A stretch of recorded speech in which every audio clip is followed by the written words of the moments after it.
The polished gleam of Meridian Peak Medical Center felt miles away from the dust and grit Elara Petrova was used to. A rookie nurse, she moved through the frantic buzz with a quiet efficiency that often went unnoticed, her unassuming presence a stark contrast to the hospital's gleaming grandeur. Today, the sterile calm shattered. A revered figure, General Theron Kael, the decorated veteran whose post-op recovery was supposed to be routine, gasped, clutched his chest, and collapsed with a sickening thud. A wave of ice-cold dread swept through the room. "Get him to trauma." "Stat." Dr. Hiroshi Sato barked, his usual composure cracking. Doctors, their faces etched with alarm, swarmed. Amidst the swirling panic, Elara instinctively reached for the crash cart, her movements precise. But Dr. Ricardo Vargas, a resident whose arrogance often preceded him, sneered, his gaze sweeping over her small frame. "She can't handle it," he muttered, loud enough to cut through the rising tension, dismissing her before the crisis even truly began. As monitors screamed and the general's life hung by a thread, Elara's quiet resolve hardened. They didn't know what she could handle. Not yet. The sterile hum of Meridian Peak's state-of-the-art trauma bay did little to soothe the burgeoning panic. General Theron Kael, a man forged in the crucible of war, now lay utterly vulnerable on the gurney, his life ebbing away with terrifying speed. Dr. Hiroshi Sato, a man whose reputation for surgical brilliance was as unblemished as his impeccably starched lab coat, moved with practiced efficiency. Beside him, Dr. Amina Jabari, her sharp gaze missing nothing, barked orders, her voice cutting through the rising tension like a scalpel. Dr. Ricardo Vargas, still flushed with the adrenaline of a resident, shadowed them, an almost desperate need to prove his worth radiating from him. "Internal hemorrhage, massive," Sato announced, his voice tight but controlled. "We need to stabilize that pressure, now." "Dr. Jabari, prep for thoracotomy." "Vargas, get me a central line, fast." The elite team, a perfectly choreographed machine of medical expertise, sprang into action. Lines were inserted, fluids pumped, and drugs administered, all by the book, all according to the meticulously crafted protocols that had saved countless lives within these walls. Elara, a quiet shadow, moved with the other nurses, preparing instruments, monitoring vitals, her hands steady despite the cold knot of dread in her stomach. She watched the general's chest, the faint, almost imperceptible quiver of a muscle just below his left clavicle. It wasn't a spasm, not a tremor of pain, but something deeper, a residual reflex that spoke of a specific, localized trauma, starkly different from the diffuse internal bleeding the doctors assumed. She'd seen it before, in conditions far more brutal than this, where the body's last desperate signals often went unheeded. Minutes ticked by, each second a hammer blow to hope. The beeping rhythm of the heart monitor, initially frantic, began to slow, becoming erratic. Dr. Sato's brow furrowed, a flicker of doubt crossing his face. BP's dropping. Why aren't we seeing a response?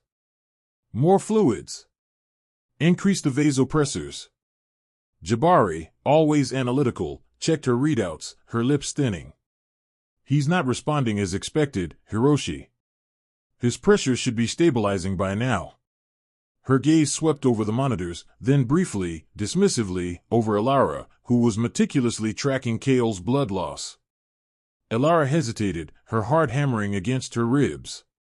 She took a breath. "Dr. Sato, Dr. Jabari, there's a slight rigidity just here," she murmured, her voice barely audible above the rising clamor, subtly indicating the spot she'd observed. "It's not presenting like typical diffuse bleeding, almost as if there's a localized obstruction." Dr. Vargas scoffed, barely glancing at her. "Nurse Petrova, we're dealing with a catastrophic hemorrhage in a trauma patient. Your rigidity is probably just muscle fasciculation. Stick to the charting." His tone was dismissive, almost hostile, reinforcing the rigid hierarchy. Dr. Sato, too focused on the flatlining numbers, waved a hand impatiently. "Nurse, let the doctors handle the diagnostics. We are following established, proven procedures." Jabari just gave her a tight, disapproving look, silently reinforcing Vargas's rebuke. Elara fell silent, but her eyes never left General Kael. Her gut churned, a primal instinct screaming that they were missing something crucial, something different. The conventional approach wasn't working. His breathing became shallower, more labored. The confident, controlled movements of the elite team began to fray at the edges, replaced by a desperate urgency. Sweat beaded on Sato's temples, and Jabari's analytical composure gave way to a strained tension. The air grew thick with unspoken frustration, the collective pride of Meridian Peak's finest surgeons challenged by a body refusing to yield to their textbook expertise. Damn it! Sato slammed his hand on the console, the monitor screaming a desperate, continuous warning. The general's heart rate plunged further, flatlining into a chilling, unwavering tone. The rhythmic beat of a living heart vanished, replaced by a single, mournful ee. The team froze, their movement ceasing, their faces mirroring a profound, horrifying realization. A heavy silence descended, broken only by the incessant wail of the flatline. Dr. Sato, his face ashen, turned from the monitors, his voice barely a whisper, thick with the weight of defeat. He's gone. Cardiac arrest. We've lost him. Hope, once a flickering ember, was now extinguished, leaving behind only the cold, hard ash of failure. Elara stood utterly still, her unheeded observation now a silent, agonizing accusation. The flatline's piercing shriek still echoed in the sterile air, a chilling testament to absolute failure. Dr. Sato's declaration, "He's gone," hung heavy, a shroud over the entire room. But even as the trauma team registered the crushing defeat, something primal stirred in Elara. While others saw only the cessation of life, her eyes, trained by the brutal unforgiveness of a battlefield where the line between life and death was blurred, registered something more. She watched General Kael's body, ostensibly lifeless, as the monitors painted their dire, unyielding truth.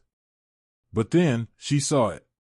A minute, almost imperceptible tremor, a residual twitch in the muscles of his upper abdomen. It wasn't a spasm, not a death throe. It was a reflex, a faint ripple beneath the skin, a ghost of a response that her memory, like a jolt of ice water, recognized instantly. It was the same almost silent language bodies spoke when internal pressure built to an impossible degree, when a specific, localized hemorrhage was still raging, not diffuse systemic failure. This wasn't just cardiac arrest from blood loss, it was cardiac arrest because something was still actively and violently compressing the heart, preventing any attempts at resuscitation from ever taking hold. It was a desperate, unheard cry from a body refusing to truly give up, even in death. Her heart hammered against her ribs, a frantic drumbeat against the silence. This isn't just internal bleeding, a voice screamed in her head, the voice of a grizzled field medic who'd taught her to read bodies as if they were maps of a broken landscape. This is a contained, expanding hemorrhage, compressing the great vessels. Standard resuscitation won't work if the pressure isn't relieved first. The sheer audacity of the thought stole her breath. How could she, a rookie nurse, challenge the combined expertise of these giants? She was a quiet, unassuming shadow in these gleaming halls, a stark contrast to the polished confidence of Sato, the incisive intellect of Jabari, and the preening arrogance of Vargas. To speak now would be to invite ridicule, perhaps even professional ruin. Fear, cold and sharp, clawed at her throat. Yet, a deeper, more profound fear began to override it, the fear of letting a man die when she knew, felt, there was still a chance. She watched Dr. Sato begin a weary, almost mechanical CPR, his movements lacking the usual force, overshadowed by the grim certainty of his earlier pronouncement. Dr. Jabari prepped the defibrillator, her analytical gaze clouded by despair. Dr. Vargas, meanwhile, stood back, muttering something about unusual post-op complications, subtly deflecting blame, his eyes darting to Elara for a split second, a sneer barely contained. "Clear," Jabari called, and a powerful jolt coursed through Kael's body, his chest arching before falling limp. The flatline persisted, mocking their efforts. Again. And again. Each failed attempt was a hammer blow to Elara's soul.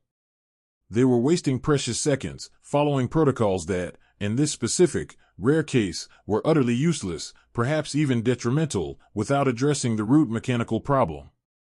They were trying to restart an engine whose fuel line was clamped shut. "We're losing the window," Hiroshi, Jabari murmured, her voice tight with professional dread, her brow furrowed as she checked the monitor again. No electrical activity, no perfusion. His body is too compromised. Elara took a shaky breath, forcing herself to speak, her voice barely a whisper against the hum of the machines and the desperate thud of Sato's CPR. Doctors, forgive me, but there's a subtle reflex. In the upper right quadrant. It might suggest. Dr. Sato didn't even turn his head, his focus entirely on the compression. Nurse Petrova, we're in a critical situation. We're following established protocols. Please, focus on your assigned tasks. His tone was clipped, dismissing her with the practiced ease of someone accustomed to absolute authority. Dr. Jabari spared her a quick, dismissive glance. We're dealing with massive internal hemorrhage, nurse. All reflexes would be compromised. It's likely a post-mortem twitch. Her words, though professional, carried an icy finality, a clear message, know your place. The dismissal was a physical blow, but the sight of General Kael's still, unresponsive form rekindled Elara's resolve. The faint twitch was still there, undeniable to her trained eye. Her field experience, born of chaos and scarcity, whispered of radical solutions. She remembered the makeshift surgeries, the desperate improvisations that saved lives when textbooks offered no answers. This was one of those moments. The general's battle-scarred body, already defying textbook expectations, was begging for an unconventional approach. The fear of public humiliation warred with the overwhelming certainty that they were missing something vital, something only her unique, rough-hewn expertise could perceive. The human stakes were immense. General Kael, a revered figure, was dying not from a lack of effort, but from a rigid adherence to methods that simply wouldn't work here, now. His life was slipping away, not with a bang, but with the relentless, unyielding of a flatline that standard medicine could not silence. Elara felt a surge of desperation, a fierce urgency demanding she act, even if it meant shattering every professional boundary in the room. The twitch became more pronounced, a silent scream she alone seemed to hear. That quiet struggle Elara faced, of having vital knowledge but fearing dismissal, isn't that a feeling many of us have known? The world often overlooks the quiet ones, the unconventional thinkers. If you've ever rooted for the underdog, or felt your unique perspective deserved a chance, then you're already part of our community. We celebrate these moments where hidden expertise shines brightest. Join us. Hit that subscribe button and become a cherished member of our global family. Your support means the world, enabling us to bring more compelling, better produced stories of resilience and unexpected heroes, just like Elara, to your screen. Thank you for helping us amplify these powerful narratives. The shrill, unbroken of the cardiac monitor was no longer just a sound, it was a physical presence, a suffocating blanket woven from steel and despair. General Kael's skin had taken on the pallor of ash, his formidable presence shrinking under the brutal assault of the hemorrhage. Dr. Sato, his face a mask of grim defeat, finally, slowly, lowered the defibrillator paddles. Time of death. He began, his voice cracking, the words a hammer blow to the silence that was about to descend. But Elara Petrova didn't hear him. Her world had narrowed to the subtle, spasmodic tremor in the general's right pectoral muscle, a phantom reflex, a forgotten echo of a spinal shock, signaling a deeply localized vascular trauma that no textbook accounted for, no MRI could reveal in this chaotic moment. She saw it, recognized it, and in that instant, the quiet, unassuming rookie nurse vanished. In her place stood a medic honed in the brutal crucible of necessity, where rules bent and broke under the weight of sheer survival. Fear, cold and sharp, clawed at her throat. The very thought of interrupting Dr. Sato, of challenging the combined might of Meridian Peak's elite, was an act of professional suicide. Her career, her fragile toehold in this gleaming, alien world, would be incinerated. But the image of the general's fading life, the raw conviction of her unique insight, eclipsed it all. This wasn't about her anymore. This was about a flicker of life she alone could see, a single, desperate chance to yank a revered man back from the precipice. Wait! The word was a whisper, thin and reedy, swallowed by the sterile air. No one heard her. Sato was still speaking, his gaze fixed on the floor. Jabari was shaking her head, tears welling. Vargas stood stiffly, a statue of arrogant failure. Elara took a step forward, her heart a drum solo against her ribs. Dr. Sato, please. There's a localized spasm, a reflex. It suggests a specific occlusion, high in the brachiocephalic. A rapid, manual pressure, just for a moment, it might give the heart a chance to reperfuse. Her voice grew steadier with each word, conviction overriding the tremor in her hands. Dr. Sato finally looked up, his eyes bloodshot, exasperated. Nurse Petrova, we've exhausted every protocol. We've done everything. Step back. His tone was weary, dismissive, a stone wall slamming shut. She can't handle it, Dr. Vargas muttered, loud enough for Elara to hear, his sneer a fresh wound. Dr. Jabari merely shot Elara a pitying, exhausted look, confirming her belief that the young nurse was losing her grip in the face of tragedy. The flatline was deafening. But then, across the room, Elara's eyes met Dr. Mateo Cruz's. He had been quietly observing, his expression a mix of anguish and intense curiosity. Unlike the others, he hadn't dismissed her out of hand. He saw the fire in her eyes, the desperate certainty that blazed beyond her humble demeanor. He saw a flicker of something he couldn't name, but instinctively trusted. A silent conversation passed between them. Are you sure? His eyes asked. Yes. Hers screamed back. Mateo's gaze flicked to Sato, then to the flatlining monitor, then back to Elara. In that stretched second, he made a choice that defied logic, protocol, and the rigid hierarchy of Meridian Peak. He saw not a rookie nurse, but a human being whose gut instinct, though unconventional, might just be the truth. He saw a man dying, and a last, desperate chance. Sato, wait. Mateo's voice cut through the despair, sharp and sudden. He strode forward, placing himself between Sato and Elara. Let her try. What do we have to lose? Sato's head snapped up, fury igniting in his tired eyes. Are you mad, Cruz? This is insubordination. We have a procedure for this. It's over. No, it's not over. Mateo yelled back, his own career hanging by a thread. He turned to Elara, his voice dropping to a fierce, desperate command. Nurse Petrova. Do it. Now. The words hit Elara like a shockwave, adrenaline surging through her veins, chasing away the last vestiges of fear. This was it. The moment of impossible choice had been made for her. A lifetime of quiet observation, of battlefield improvisation, of learning to trust her gut when no one else would, converged on this single, terrifying point. There was no time for hesitation, no room for doubt. Only action. Her hands, which moments ago trembled with fear, now moved with the terrifying speed and precision of a predator. She didn't hesitate, didn't flinch. Her training, born of necessity and survival, took over. She reached for the general, her fingers finding the precise, unexpected point above his clavicle. Her thumbs pressed down, hard and unwavering, a rapid, focused compression against the deep vascular cluster beneath, a crude, desperate, but perfectly targeted maneuver to momentarily stem the hemorrhage and allow the last vestiges of blood in the heart to flow. The room fell into an astonished, breathless silence, broken only by the relentless ee of the monitor, and the thrumming, desperate hope in every beating heart present. Do it, Nurse Petrova. Now.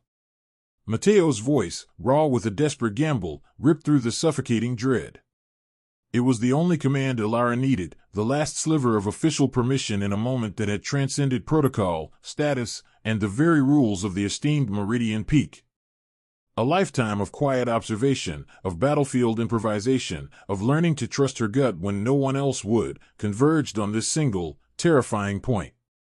There was no time for hesitation, no room for doubt. Only action. Her hands, which moments ago trembled with fear, now moved with the terrifying speed and precision of a predator. She didn't hesitate, didn't flinch. Her training, born of necessity and survival, took over. She reached for the general, her fingers finding the precise, unexpected point above his clavicle. Her thumbs pressed down, hard and unwavering, a rapid, focused compression against the deep vascular cluster beneath, a crude, desperate, but perfectly targeted maneuver to momentarily stem the hemorrhage and allow the last vestiges of blood in the heart to flow. The room fell into an astonished, breathless silence, broken only by the relentless ee of the monitor and the thrumming, desperate hope in every beating heart present. Dr. Sato, mid-stride towards the crash cart, froze. His jaw, set in professional displeasure just seconds before, went slack. His eyes, usually sharp and commanding, glazed over with a mixture of outrage and sheer, unadulterated bewilderment. He'd seen every textbook procedure, every cutting-edge technique, but this was utterly alien. An unranked nurse, performing a crude, almost violent intervention, completely outside established parameters, on the most esteemed patient in the hospital. The audacity was breathtaking, the potential for catastrophic failure, nauseating. His mind raced to construct a scathing rebuke, but no words would form. His professional identity, meticulously built on order and protocol, was fracturing before his very eyes. Dr. Jabari, usually a bastion of analytical composure, blinked slowly, her brow furrowed in a deep, almost pained expression. Her surgeon's mind, trained to dissect and repair with methodical precision, could not reconcile Elara's action with any medical logic she knew. It was an act of pure, visceral instinct, an improvisation that flew in the face of decades of refined practice. Yet, the conviction in Elara's stance, the terrifying certainty in her focused gaze, held her captive. There was no theatricality, no panic, just a stark, unyielding purpose. A flicker of something she'd only read about in ancient trauma journals, of battlefield ingenuity, stirred in the back of her consciousness, dismissed as legend until this moment. Dr. Vargas, his face a contorted mask of disbelief and sputtering indignation, took a step forward, as if to physically stop Elara. "What in God's name?" "Petrova, you incompetent," his voice hitched, dying in his throat as he witnessed the uncanny grace of Elara's movements. He had dismissed her as an anonymous junior, a ghost in the gleaming halls.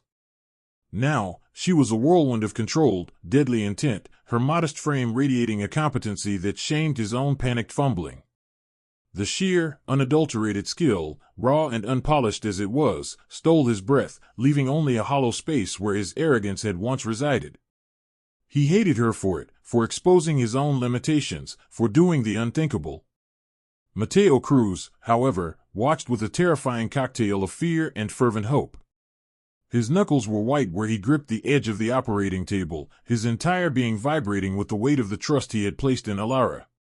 He didn't understand the maneuver, but he had seen the quiet steel in her eyes, felt the desperation in her plea. He prayed, with a force he hadn't known he possessed, that her impossible, radical insight would be enough. Elara was oblivious to them all. The sterile air, the flashing lights, the grim faces, they faded into an inconsequential blur.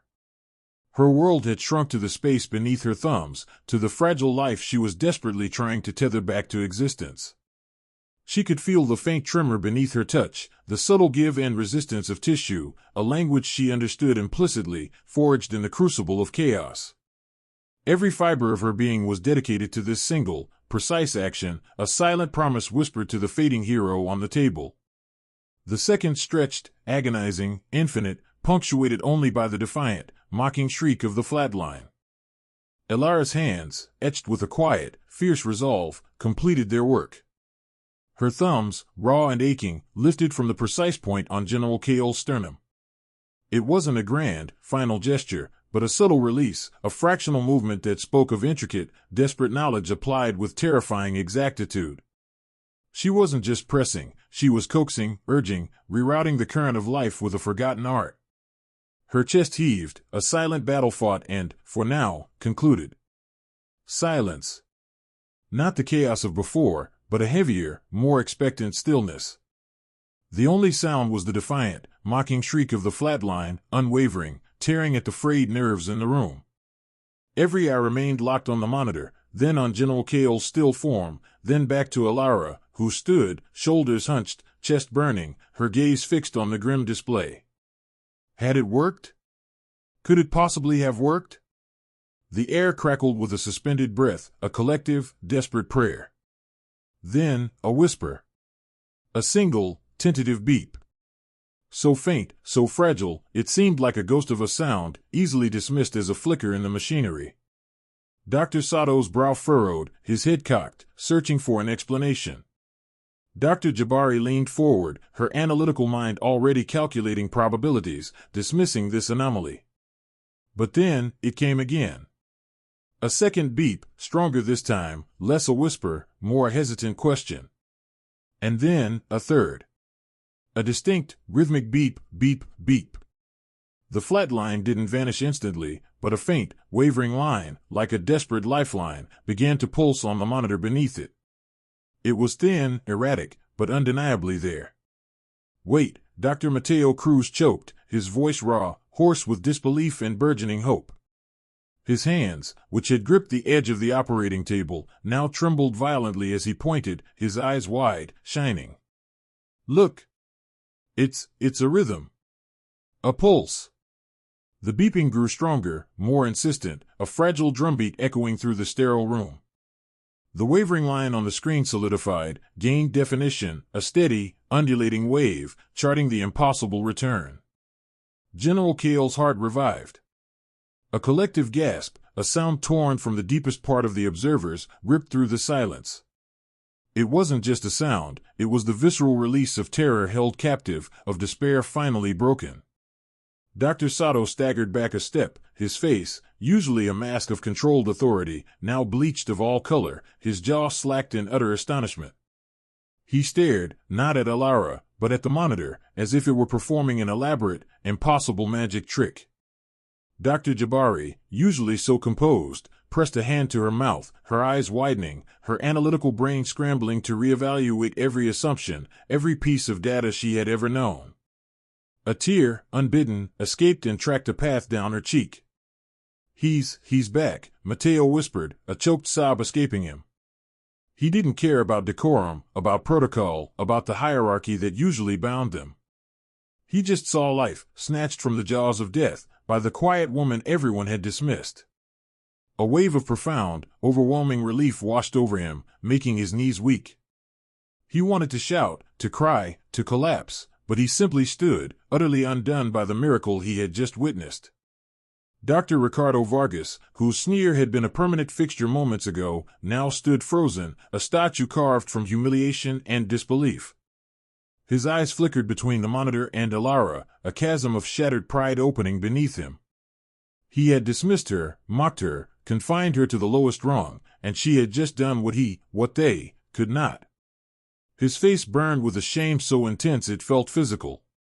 Elara herself sagged slightly, the tension of the last few minutes draining from her body in a sudden, exhaustive rush. Her vision blurred at the edges, her muscles screaming in protest, but her gaze was fixed, not on the astonished faces, not on the triumphant monitor, but on General Kael's chest. A subtle rise and fall, so faint it could almost be imagined, was now undeniable. He was breathing, a shallow, ragged breath, but breathing. The beeps continued, strong and steady. The rhythm, once lost, now pulsed with a stubborn, beautiful insistence. The room, which had been a mausoleum of impending failure, was suddenly alive, vibrant with the electric current of a life saved, a battle won. The relief was a palpable force, a collective exhale that had been held for too long. It was triumph, not of ego, but of sheer, unadulterated humanity against the cold grip of oblivion. Elara, exhausted and humbled, had done it. She had pulled General Kael back from the brink, not with a flourish, but with the quiet, potent power of her hidden expertise. The silence that followed the steady, insistent beep of General Kael's monitor was more profound than any noise.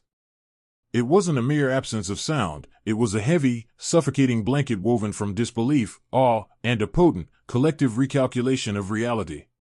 The frantic energy that had coursed through the room moments ago had evaporated, leaving behind a stark, almost sacred stillness. Every eye, every stunned face, was fixed on Elara Petrova. Dr. Hiroshi Sato, a man whose composure was as legendary as his surgical skill, stood frozen. His jaw, usually set with decisive authority, hung slightly agape. The sharp, intelligent glint in his eyes had been replaced by a vacant stare, as if his brain was struggling to reconcile what his eyes had just witnessed with every rule, every protocol, every ingrained prejudice he held. His face, normally a canvas of controlled confidence, now betrayed a profound, almost shattering bewilderment. He had dismissed her, scorned her, and she had, against all odds, saved the life he had all but declared lost. The weight of his error, stark and undeniable, seemed to settle on his shoulders, bowing him slightly. Next to him, Dr. Amina Jabari slowly lowered her hand from where it had been poised above the monitor, her analytical gaze sweeping from Elara's still trembling hands to the steady waveform. Her initial skepticism, a shield of professional detachment, crumbled away, replaced by a slow-dawning admiration. Her nod, when it came, was almost imperceptible, a tight, controlled acknowledgement, but it was there, a silent, grudging surrender to the truth. She was a woman of science, and the undeniable fact was that Elara, the rookie, had achieved the impossible. The gears in her mind were visibly grinding, reevaluating not just the situation, but the very nature of expertise itself. Dr. Ricardo Vargas, however, was a portrait of abject humiliation. The sneer that had been so easily etched on his face moments before had completely vanished, replaced by a ghastly pallor. His eyes darted between the revived general and Elara, wide with a mixture of terror and utter stupefaction. He had spoken the dismissive words, "She can't handle it," and now they echoed in the sudden quiet, a damning indictment of his own arrogant misjudgment. He opened his mouth, then closed it, utterly speechless, his perceived authority utterly shattered. His chest, which he'd puffed out with such superiority, now seemed to deflate. Elara, however, seemed oblivious to the seismic shift in the room's atmosphere, or perhaps she simply didn't care. Her focus remained solely on General Kael. She was still monitoring his shallow breaths, her touch light but firm as she made minute adjustments to the auxiliary oxygen. Her face, pale and etched with exhaustion, held no trace of triumph, no glimmer of pride. It was simply resolute, dedicated. For her, the save wasn't a personal victory to be savored, but a mission accomplished, a life sustained. It was Dr. Mateo Cruz who broke the spell. He stepped forward, his eyes shining with unvarnished relief and a fierce, quiet pride. He didn't shout or cheer. Instead, he placed a gentle, reassuring hand on Elara's shoulder. "That was incredible, Nurse Petrova," he murmured, his voice thick with emotion. "Absolutely incredible." His gaze swept over the stunned faces of his senior colleagues. I knew it," he added, a slight tremor in his voice, speaking for the small, desperate hope he'd clung to. It was then that Dr. Sato's voice, rough and strained, cut through the quiet. "Nurse Petrova." He swallowed, the words catching in his throat. Where did you learn a technique like that? I've never seen anything like it." His tone was not accusatory, but genuinely inquisitive, laced with a dawning respect that was utterly alien to his usual demeanor. Elara finally looked up, her gaze meeting Sato's. There was no defiance in her eyes, only a quiet honesty. "Field training, sir," she said, her voice soft but clear, carrying easily in the silent room. "In the refugee camps, and on the border missions. Resources were often non-existent. We had to improvise. To recognize patterns, even the smallest ones, that could mean the difference." Her brief explanation painted a vivid picture for the assembled team, a stark contrast to the sterile, high-tech environment of Meridian Peak. They saw her not just as a rookie nurse, but as someone forged in the crucible of raw necessity, where the only protocol was survival, and ingenuity was the ultimate tool. Dr. Jabari's eyes narrowed slightly, a spark of understanding igniting within them. "Battlefield conditions," she murmured, a flicker of comprehension transforming her expression. It wasn't just a qualification, but a testament to a specific kind of resilience, a profound depth of character forged in adversity. This was why she saw the twitch, why she knew the desperate maneuver. This was who Elara Petrova was, not just a quiet new face, but a survivor, a resourceful healer who understood the visceral struggle of life and death in a way few in this pristine hospital ever would. The immediate conflict was diffused, replaced by a profound, palpable recognition. Elara Petrova, the unassuming rookie, was no longer just a name on a roster. She was a force, a quiet powerhouse of unconventional wisdom, whose humility only amplified the magnitude of her skill. Her validation wasn't in cheers or accolades, but in the stunned silence, the humbled gazes, and the dawning understanding that settled upon the elite trauma team. They had judged a book by its cover, and the pages within held a story of extraordinary, life-saving depth. The emergency room slowly exhaled, the cacophony of urgent commands replaced by a stunned, heavy quiet. General Kael's vital signs, though fragile, had stabilized, his heart beating with a faint but undeniable rhythm. The immediate crisis was averted, the specter of death temporarily banished. Elara, still trembling from the adrenaline dump, stood by the gurney, her hands now still, her shoulders slumped with a profound exhaustion that went beyond physical fatigue. She had saved him. The change in the room was palpable, more profound than any shift in medical metrics. Dr. Hiroshi Sato, the man who had dismissed her with a wave of his hand, was now a portrait of quiet, internal turmoil. His initial shock had given way to a deep, unsettling introspection. He was a brilliant surgeon, a man who prided himself on precision and protocol, and yet, his unwavering adherence to the known had nearly cost a life that Elara's unconventional wisdom had salvaged. In the coming days, Sato would face a formal review, not just of the incident itself, but of his leadership and the rigid culture he fostered. His career wouldn't end, but it would be irrevocably marked. More importantly, his perspective shifted.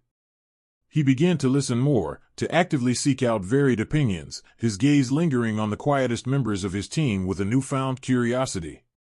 He wouldn't apologize in grand gestures, that wasn't his nature, but a subtle nod, a moment of direct eye contact, a new openness in his team meetings, spoke volumes. Dr. Amina Jabari, the sharp, analytical surgeon, was less about public contrition and more about intellectual assimilation. Her initial skepticism had evaporated, replaced by an intense, almost scientific curiosity about Elara's unique skills. She spent the next few days in the hospital library, devouring obscure journals, cross-referencing rare anatomical anomalies, trying to rationalize the impossible twitch Elara had seen. Dr. Jabari would later approach Elara, not with an apology, but with a series of probing, respectful questions, seeking to understand the nuances of Elara's field experience. She saw Elara not as a threat, but as an invaluable resource, someone whose diverse background could broaden the hospital's entire approach to critical care. And then there was Dr. Ricardo Vargas. The arrogance that usually defined him had been utterly shattered. He stood frozen, mortified, the weight of his earlier condescension a public, suffocating cloak. His sneering remarks about Elara's inability to handle it echoed in the silence, amplified by the undeniable evidence of her success. His colleagues, who had once tolerated his hubris, now looked at him with a mix of pity and disdain. Vargas found himself sidelined, his confidence eroded, his reputation tarnished. His consequence wasn't a grand dismissal, but a slow, painful descent into professional anonymity within Meridian Peak. He would often avoid eye contact with Elara, his once strident voice reduced to a barely audible mumble in her presence. General Kael's recovery was slow, arduous, but steady. Weeks later, he sat up in his hospital bed, a faint smile on his withered face, a profound gratitude in his eyes as Elara quietly entered his room. He held her hand, a silent recognition passing between the veteran who had faced death on the battlefield and the nurse who had pulled him back from its precipice in a sterile operating theater. "You saw what others missed, Nurse Petrova," he rasped, his voice still weak. "Thank you for not giving up on an old soldier." For Elara, Meridian Peak was transformed. She was no longer the quiet, overlooked rookie. Her actions had carved out a new space for her, one built on undeniable competence and quiet strength. The other nurses, once dismissive, now sought her advice, a new respect evident in their voices. Dr. Mateo Cruz, the attending who had bravely trusted her, became a steadfast ally and friend, their shared moment of defiance forging an unbreakable bond. Elara, despite the newfound attention, remained true to herself, humble, observant, and deeply compassionate. She embraced new opportunities, joining a specialized trauma response team, her unique blend of conventional training and unconventional wisdom proving invaluable. She discovered that her authentic self, with all its unconventional experiences, wasn't just accepted here, it was celebrated. The incident resonated far beyond the operating room. It became a story whispered in the hospital hallways, a cautionary tale about judging by appearances, a testament to the power of diverse perspectives. Meridian Peak, once a bastion of rigid hierarchy, began to subtly shift. There was a burgeoning hope, a quiet understanding that true innovation and life-saving insights could emerge from the most unexpected places, from the most unassuming voices. Elara Petrova walked the gleaming halls of Meridian Peak now with a different kind of presence. Not louder, not bolder, but imbued with an undeniable gravitas. She hadn't sought fame or recognition, she had simply responded to a desperate need, drawing on skills forged in the crucible of necessity. She had shown them that strength wasn't always measured by titles or credentials, but by the quiet courage to see what others missed, and the unwavering resolve to act. She left a legacy not of defiance, but of profound humanity, a quiet, formidable force who reminded everyone that the most powerful solutions often lay hidden, waiting to be seen, waiting to be heard. Elara's quiet courage reminds us that true brilliance often hides in plain sight, challenging us to look beyond titles and see the profound strength within. What quiet wisdom have you witnessed being overlooked, only to prove its invaluable worth? Share your thoughts below. If this story of an unsung hero resonated with you, we warmly invite you to join our global community. Your subscription helps us create more inspiring, high-quality stories like Elara's, celebrating empathy and courage from around the world. Thank you for watching, for being part of our journey, and for valuing the power of storytelling with us. We appreciate you.